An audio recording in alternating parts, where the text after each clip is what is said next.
শওকত মোল্লা আগামী দিনে কোথায় লুকাবে সে জায়গা সে এখন থেকে খুঁজছে। এরকম তাদের বলে যাচ্ছি, শওকত মোল্লা কোথায় লুকাবে তার জায়গা এখন থেকে খুঁজছে। কোন দল সে করবে আগামী দিনে 2026-এর পরে সে এখন থেকে ঠিক করছে, কারণ তার দল বদলানো অভ্যাস আছে।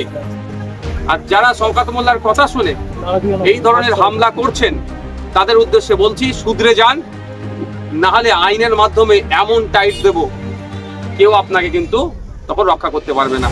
এটুকু মাথায় রাখবেন, এটুকু মাথায় রাখবেন। যারা হামলা করেছে তাদের থেকে বড় নেতা কিন্তু আরাবুল ইসলাম ছিল। আমাদেরই পেনের খোঁচাতে সর্বপ্রথম অ্যারেস্ট হয়েছিল, সেটাই মাথায় রাখবেন কিন্তু আপনারা।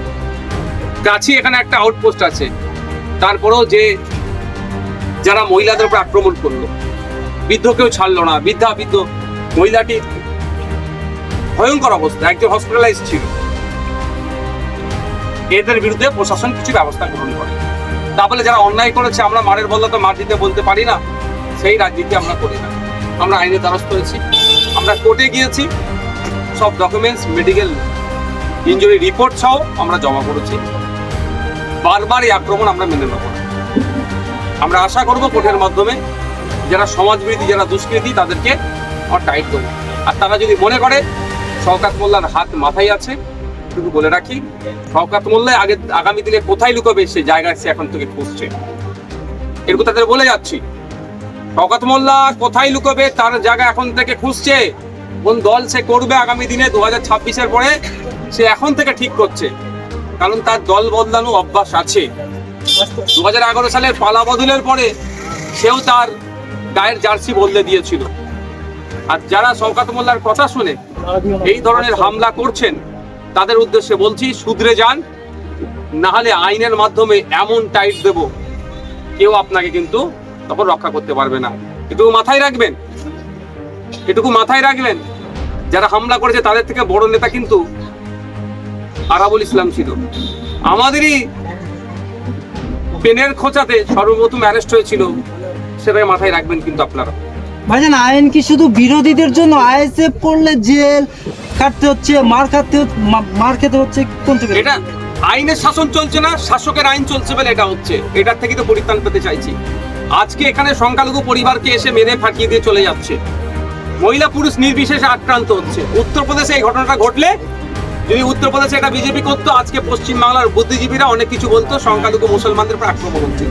উত্তরপ্রদেশে সংখ্যালঘু মুসলমানদের উপর আক্রমণ হয়, আক্রমণকারী দলটা হচ্ছে বিজেপি, তাদের ধর্মীয় পরিচয়টা মুসলমান নয় তারা। আর পশ্চিমবাংলায় সংখ্যালঘু মুসলমানদের উপর আক্রমণ হয়, আক্রমণকারী দলটার নাম হচ্ছে তৃণমূল, আর যারা আক্রমণ করছে তাদের ধর্মীয় পরিচয়টা হচ্ছে মুসলমান। তাহলে উত্তরপ্রদেশ আর পশ্চিমবাংলার মধ্যে পার্থক্য আমরা কিছুই দেখতে পাচ্ছি না, আরো ভয়ঙ্কর অবস্থা। এখানে মুসলমানকে দিয়ে মুসলমানকে আক্রান্ত করছে। আমাদের ভাঙড়ি রেজ্জাক খাঁ, তার রাজনৈতিক পরিচয় আলাদা হতে পারে, তাকে খুন করলো কে? শওকত ঘনিষ্ঠরা। খুন হলো কে? শওকত ঘনিষ্ঠ। তাহলে উত্তরপ্রদেশের থেকেও আমরা ভোট দিলাম 2021 সালে অনেকে, যে তৃণমূলকে ভোট দিয়ে ক্ষমতায় আনো, কারণ উত্তরপ্রদেশের মতো অবস্থা না পশ্চিমবঙ্গ হয়ে যায়। আর আমরা কি দেখছি, এই এখানে অদূরেই আমাদের মহকুমা বারাইপুরে মুসলিম টোটোওয়ালা সংখ্যালঘু টোটোওয়ালাকে প্রাণী মারার চেষ্টা করেছিল, মূল হোতাকে এখনো গ্রেফতার করতে পারেনি।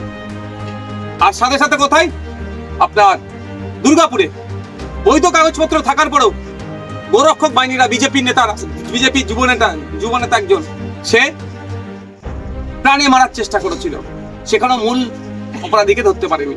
তাহলে এখানে উত্তরপ্রদেশ, মধ্যপ্রদেশ, অসমে, গুজরাটে যেটা হয়, মহারাষ্ট্রে যেটা হয়, বিজেপি পরিচালিত রাজ্যগুলোতে, পশ্চিমবাংলায় আজকে সেই দিন দেখতে পাচ্ছি। পশ্চিমবাংলাতে আরএসএস এর কথাতে তৃণমূল কংগ্রেস রাজ্যটাকে চালাচ্ছে, আর বিভিন্ন জায়গাতে মুসলমানদের উপর অত্যাচার সংগঠিত করছে। কোনো জায়গায় বিজেপিকে দিয়ে, কোনো জায়গায় আরএসএস কে দিয়ে, কোনো জায়গায় বজরং দলকে দিয়ে, তো কোনো জায়গায় তৃণমূলের মুসলমানগুলোকে দিয়ে আর সাধারণ মুসলমানের উপরে বা বিরোধী যারা মুসলিম আছে তাদের উপর আক্রমণ চালাচ্ছে। এটা বন্ধ করতে হবে। এটা বন্ধ করতে গেলে মানুষকে জোটবদ্ধ হতে হবে, ঐক্যবদ্ধ হতে হবে।